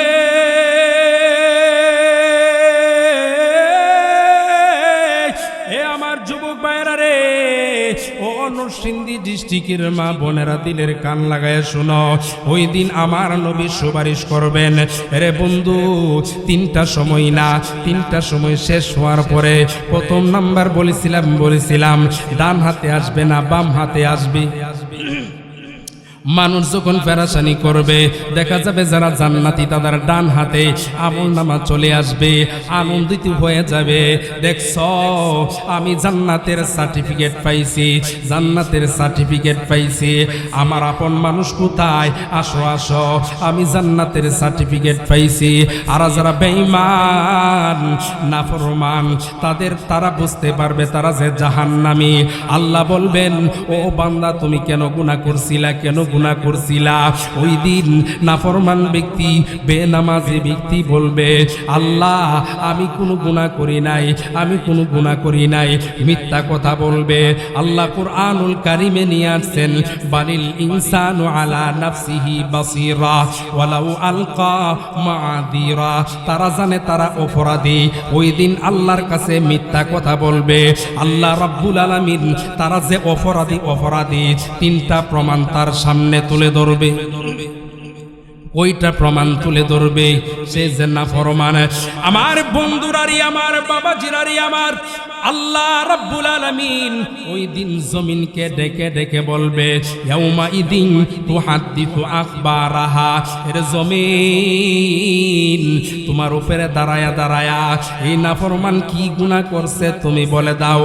ওই দিন জমিন সব কিছু বলে দিবে, ওগো আল্লাহ আমার উপরে সে দাঁড়ায়া দাঁড়ায়া সুদ খাইছে, জেনা করছে, নাফরমানি করছে, অন্যের হক নষ্ট করছে। রে বন্ধু, সব কিছু যখন বলে দিবে, তারপরও সে বলবে আল্লাহ আমি করি নাই, এইগুলি আমি করি নাই। আল্লাহ ওই দিন তার জবানটা বন্ধ করে দিবে। সূরাতুল ইয়াসিনের মধ্যে আছে, আলিয়াউমা নাখতিমু আলা আফওয়াহিহিম ওয়া তুকাল্লিমুনা আইদিহিম ওয়া তাশহাদু আরজুলুহুম বিমা কানু ইয়াকসিবুন। আরে বন্ধু, ওই দিন আল্লাহ তাআলা তার মুখের মধ্যে মোহর মেরে দিবে, আর কথা বলতে পারবে না। আরে বন্ধুরারি, বাবাজিরারি আমার, ওই দিন তার অঙ্গ প্রত্যঙ্গ আল্লাহ তাআলা তার হাতের জবান খুলে দিবে, কানের জবান খুলে দিবে, চোখের জবান খুলে দিবে। প্রত্যেকটা অঙ্গ তার ব্যাপারে সাক্ষী দিবে। আল্লাহ এই হাত দিয়া মানুষের উপরে নির্যাতন করেছে, এই হাত দিয়া হারাম মাল উপার্জন করেছে। ওই দিন জবান বলবে আল্লাহ আমার মুখ দ্বারা গীবত করেছে, পরের সমালোচনা করছে, মিথ্যা কথা বলছে। কান বলবে আল্লাহ এই কান দিয়া সে ভালো কথা শুনে নাই, সারাদিন গান শুনছে, মানুষের খারাপ খারাপ জিনিস ব্যবহার করছে। আরে বন্ধু, নাকগুলি তোমার ব্যাপারে অবজেকশন দিবে। পা বলবে আল্লাহ আমার পাই দিয়া হেঁটে হেঁটে সে নাফরমানি করছে। তারপরে এই আল্লাহর বান্দা পরবর্তীতে বলবে আল্লাহ আমি কোনো অন্যায় করি নাই, গুনাহ করি নাই, বয়ে বাঁচার জন্যে আল্লাহ 3 নাম্বার প্রমাণ তার সামনে তুলে ধরবে। এই পর্দার অন্তরালের মা, দিলের কান লাগায় শুনো, ওই দিন কেউ বাঁচতে পারবে না, কেউ পারবে না রে। আরে বন্ধু, আমাদের সকলের কাদের মধ্যে 2 জন ফেরেশতা আছে, আছে না নাই? আল্লাহ বলেন কিরামান কাতিবিন ইয়ালামুনা মা তাফআলুন। আল্লাহ তাআলা ওই দিন কিরামান কাতিবিন, 2 কাদের মধ্যে যে 2 জন ফেরেশতা আছে তাদেরকে বলবে জীবনে যা অন্যায় করছে, গুনাহ করছে, সবগুলি তার সামনে প্রমাণ তুলে ধর। চিৎকার করে বলা যাবে কি আল্লাহু আকবার। আরে বন্ধু, 3টা যখন প্রমাণ পাইবে ওই দিন বলবে আল্লাহ আমি গুনাহ করেছি, অন্যায় করেছি, আমি ইচ্ছা করি নাই, কিন্তু কিছু কিছু মানুষের জন্যে, উমুকের জন্যে, তুমুকের জন্যে আমি গুনাহ করেছি। আল্লাহ আমারে না দইরা আল্লাহকে তাদেরকে ধরেন। ওই দিন মা বাবার ব্যাপারে সে মামলা করবে, ওই দিন ভাইয়ের ব্যাপারে, মার ব্যাপারে, বাবার ব্যাপারে, তার বন্ধু বান্ধবের ব্যাপারে ওই দিন মামলা করবে। আরে বন্ধু, ওই দিন কিন্তু ফেসে যাবেন ভাইজান।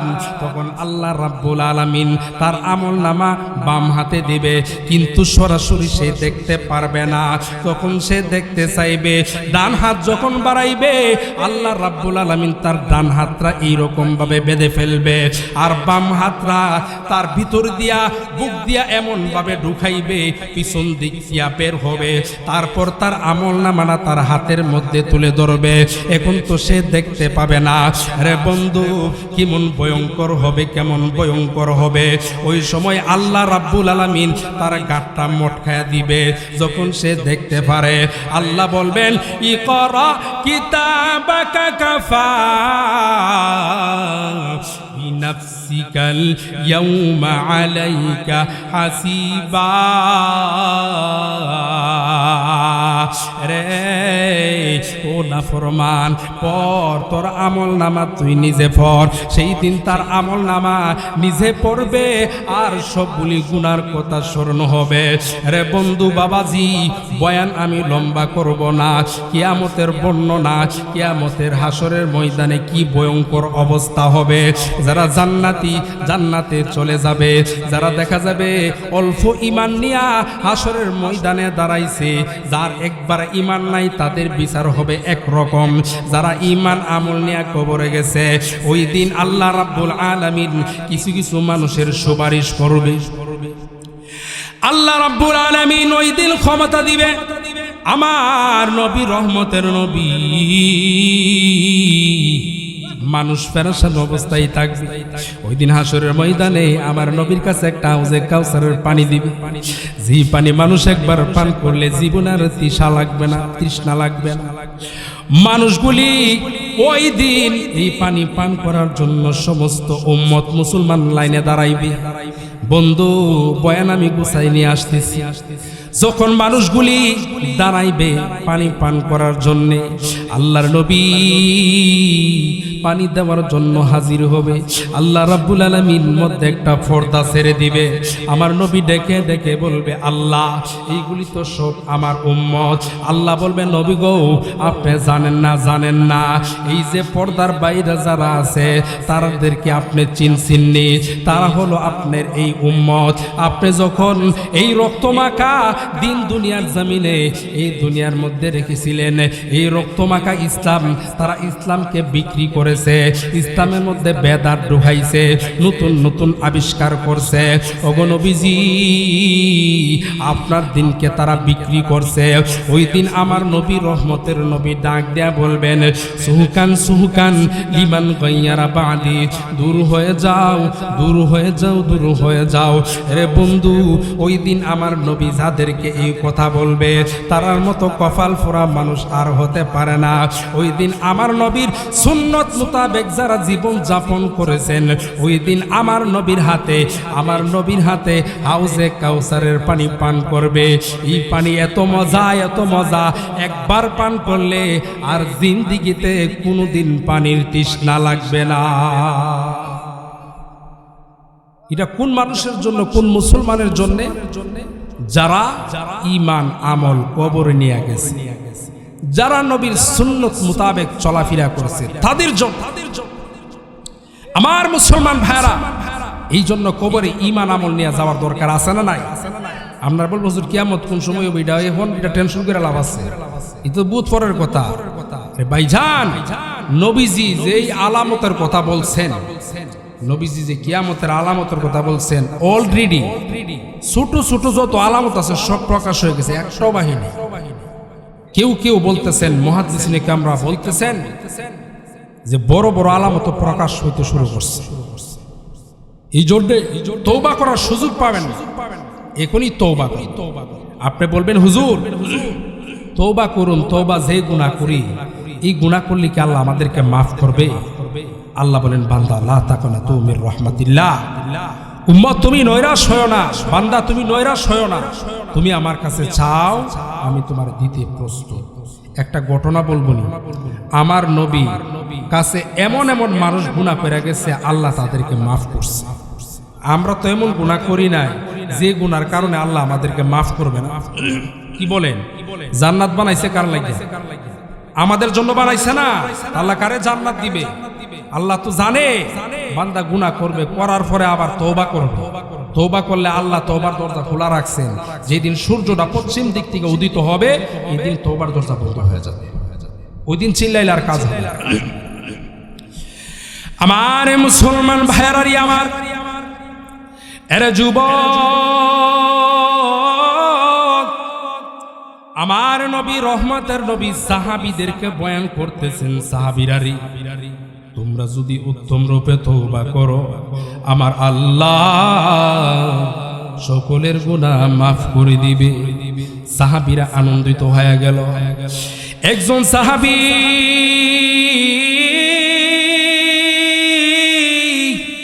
তিনি কান্না শুরু করে দিলেন। আমার নবীর কানের মধ্যে যখন কান্নার আওয়াজ চলে গেল, আমার নবী বলে, কে কান্না করে রে? তাকায় দেখেন একজন জুব্বা পরিধান করা একজন, সে কান্না করতেছে। আমার নবী ডেকে ডেকে বলে, কি জন্য কান্না করো? ওই সাহাবী ডেকে ডেকে বলে, নবী গো, আমি এই জন্য গুনাহ করতেছি। নবীজি, আমি যে গুনাহ করছি আল্লাহ আমারে মনে হয় মাফ করবে না। ওগো নবী, আমার গুনাহ বর্ণনা দেওয়া সম্ভব না। আমার নবী ডাক দিয়া বলেন, আরে সাহাবী,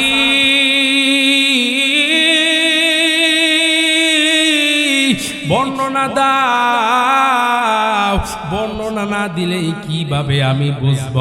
তখন ওই সাহাবী নবীকে ডেকে বলেন, নবী গো, আমি দূর দেশে সফরে চলে যাব, দূর দেশে সফরে চলে যাব। আমার স্ত্রীর গর্ভে 8 মাসের সন্তান। আমার বিবিকে বললাম, বিবি রে, তোর ঘরে যে যে সন্তান আছে, এটা যদি ছেলে সন্তান হয় তারে আদর করিয়া লালন পালন কইরা বড় করবি, আর যদি কন্যা সন্তান হয় তাহলে তারে জীবিত হত্যা করবে। নবী গো,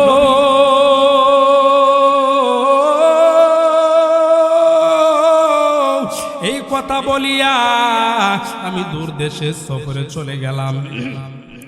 আরে বন্ধু বাবাজি আবার সফরে চলে গেল।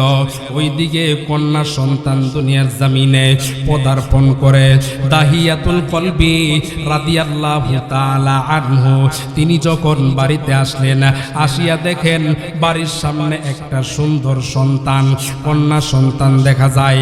ওই মেয়েটা আব্বু আব্বু কইরা ডাকতেছে।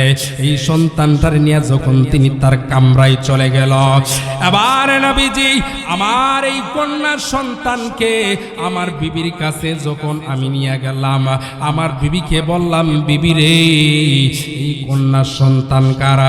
আমার বিবি ডেকে ডেকে বলে, ওগো স্বামী, এটা তো তোমারই সন্তান, মারলি না কেন? ওগো স্বামী, কতবার আমি মারতে গেলাম, তার চেহারাটা বড়ই সুন্দর, কতই না সুন্দর। কতবার মারতে গেলাম, তার চেহারাটার দিকে তাকাইলে তোমার চেহারাটা বাইসা উঠে, এই জন্য আমি মারতে পারি নাই। এবার নবীর কাছে বর্ণনা দেই সাহাবী, নবী গো, এই কথা বলিয়া আমি রাতের বেলা ঘুমাইলাম। হুজুর, রাতের বেলা যখন আমি ঘুমাইলাম, শয়তান আমারে ওয়াসওয়াসা দেয়, শয়তান আমারে ওয়াসওয়াসা দেয়। এরে দাহিয়াতুল কলবি, তুই কি তোর দেশের নিয়ম কানুন বুঝস না? এই দেশের মানুষ কন্যা সন্তান জীবিত রাখে না, কন্যা সন্তানকে জীবিত দাফন কইরা দে, আর তোর ঘরে কন্যা সন্তান দেখা যাচ্ছে। হুজুর, আমার ঘুম ভাঙা গেল। আমি ঘুম থেকে উঠে সারা রাত্রে আমি একটা বড় রশি ফাঁকাইলাম, বড় একটা রশি ফাঁকাইলাম। সকালবেলা আমার বিবিকে বললাম, বিবি রে, আমি আমার বন্ধুর বাড়িতে যাব দাওয়াত খাওয়ার জন্যে। আমার জামিলারে সুন্দরভাবে সাজায়া দে, আমার বন্ধুর বাড়িতে দাওয়াত খাইতাম যাবো। হুজুর, আমার স্ত্রী জানে না আমার মনে কি, আমার সন্তানকে যে আমি মেরে ফেলব। রে বন্ধু, আমার নবীর কাছে বর্ণনা দিতেছে। এবার সকালবেলা স্ত্রীকে ডেকে ডেকে বলে, বিবি রে, আমার এই কন্যা সন্তানকে তুই সুন্দরভাবে গোসল করায়া নতুন কাপড় পরায়া দে, বন্ধুর বাড়িতে যাব। হুজুর, আমি দেখা যায় সকালবেলা হন্তা কোদাল নিয়া মরুভূমিতে আমার সন্তানটারে নিয়ে গেলাম। আমি যখন গর্ত খনন করি, আমার কন্যা সন্তান জামিলা সেই বালু নিয়ে খেলাধুলা করতেছে। আর যখন আমি গেমে গেলাম, আমার শরীর গামতেছে, আমার জামিলা তার ওড়না দিয়া আমার দাড়িটা ঝাইরা দিতেছে। ওগো নবী, তারপরে আমার মায়া লাগে নাই, মায়া লাগে নাই। আমারে প্রশ্ন করে আমার জামিলা, আব্বু এত বড় গর্ত কি জন্য করতেছেন? আরে জামিলা, গর্ত কি জন্য করতেছি তুমি বুঝবা না, এটা একটা সুন্দর গর্ত করতেছি। এবার জামিলা খেলাধুলা করতেছে, গর্ত খনন করা যখন শেষ হয়ে গেল, এবার দাহিয়াতুল কলবি জামিলারে ডেকে ডেকে বলে, জামিলা রে আয় আয় আয়, কত সুন্দর গর্ত কুচি দেখে যায় দেখে যায়। যখন জামিলা হুজুর আমার সামনে চলে আসছে, আমার মেয়েটারে গার ধাক্কা দিয়া আমি গর্তের মধ্যে ফেলে দিলাম। হুজুর যেই মাত্র আমি গর্তের মধ্যে ফেলে দিলাম, আমার কন্যা সন্তান জামিলা আব্বু আব্বু কইরা ডাকতেছে। আব্বু আমি বুঝতে পেরেছি এই দেশের কন্যা সন্তান এই দেশে থাকতে পারে না। এই দেশের মানুষ প্রায় সময় আমার মায়ের জবান থেকে আমি শুনতাম, এই দেশের পুরুষেরা কন্যা সন্তানকে জীবিত দাফন করে। আব্বু গো আপনি আমাকে ছেড়ে দেন, আপনি আমাকে উঠান, আমি যদি উঠতে পারি কোনোদিন আমি আপনার আব্বা বলে পরিচয় দিব না, আপনার মেয়ে বলে আমি পরিচয় দিব না। এবার দাহিয়াতুল কলবি ডেকে ডেকে বলেন, নবী গো আমার সন্তান এইরকম ভাবে কান্না করে, আর আমি ছোট ছোট পাথর তার শরীরের মধ্যে নিক্ষেপ করি। নবী গো তারপরে আমার মায়া লাগে নাই, কারণ আমার গাড়ির মধ্যে বড় শয়তান বসছে। নবী গো আমার জামিলা এমন ভাবে কান্না করতেছে, আব্বু আমাকে মারিও না মারিও না। নবী গো তারপর আমি শুনি নাই, আমার সামনে এত বড় একটা পাথর ছিল, এই পাথরটা আমার জামিলার মাথার মধ্যে আমি ছেড়ে দিছি। আমার জামিলা তার মাথাটা ফেটে নষ্ট হয়ে রক্ত বের হয়ে গেল। আমার জামিলা শেষ মুহূর্তে একটা চিৎকার দেয়। জামিলা চিৎকার দিয়া বলে, আব্বু আব্বু আপনি আমার সাথে এমন আচরণ কেমনে করলেন? নবী গো আমি যখন দাফন কইরা বাড়িতে চলে আসলাম, হুজুর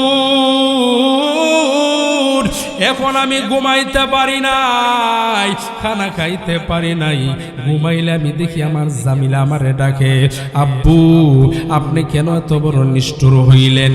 কিভাবে নিজ হাতে আপনার কন্যা সন্তানকে দাফন করলেন?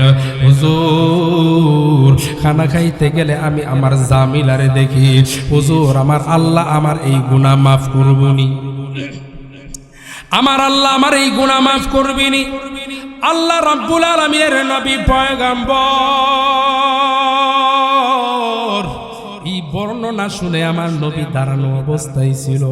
আমার নবী চোখের পানি ছেড়ে কান্না করে আর জমিনে বসে গেল। ও সাহাবীরা রে, বাবা হইয়া সন্তানকে কিভাবে হত্যা করলো? ও সাহাবীরা রে, আমি সন্তান, আমার মা পাই নাই, আমার বাবা পাই নাই রে সাবি। আর এই লোকটা কিভাবে তার কন্যা সন্তানকে দাফন করলো? ও দাহিয়াতুল কলবি আয় আয় আয়, উত্তম রূপে তওবা করো, উত্তম রূপে তওবা করো। তুমি যদি উত্তম রূপে তওবা করো, আল্লাহ তোমার গুনাহ মাফ কইরা দিবে। রে বন্ধু, দাহিয়াতুল কলবি তিনি তওবা করলেন, এমন ভাবে তওবা করেছেন আমার আল্লাহ তার তওবা কিভাবে কবুল করেছেন। আমার যুবক ভাইয়েরারি, আমার ও নরসিংদী ডিস্ট্রিক্টের ভাইয়েরা, এ পর্দার অন্তরালের মা বোনেরা, দিলের কান লাগায়া শুনো। এত বড় নাফরমানি করার পরে দাহিয়াতুল কলবি যেভাবে তওবা করেছেন, আল্লাহ তার প্রতি এত রাজি খুশি হইছেন। আল্লাহর নবী বলেন, জিবরিল আমিন আমার কাছে যতবার ওহী নিয়ে আসছে, আল্লাহর নবী বলেন বেশিরভাগই দাহিয়াতুল কলবির রূপ ধারণ কইরা আসছে। আল্লাহর নবী বলেন, আল্লাহ এই হত্যাকারীর চেহারা আপনি জিবরিল আমিনের মাধ্যমে কেন দিলেন? জিবরিল আমিনের কাছে কেন দিলেন? আল্লাহ বলেন, নবী গো দাহিয়াতুল কলবি এমন ভাবে তওবা করেছেন, এমন ভাবে তওবা করেছেন, সে আমাকে রাজি কইছি, আমাকে রাজি কইরা ফেলাইছেন।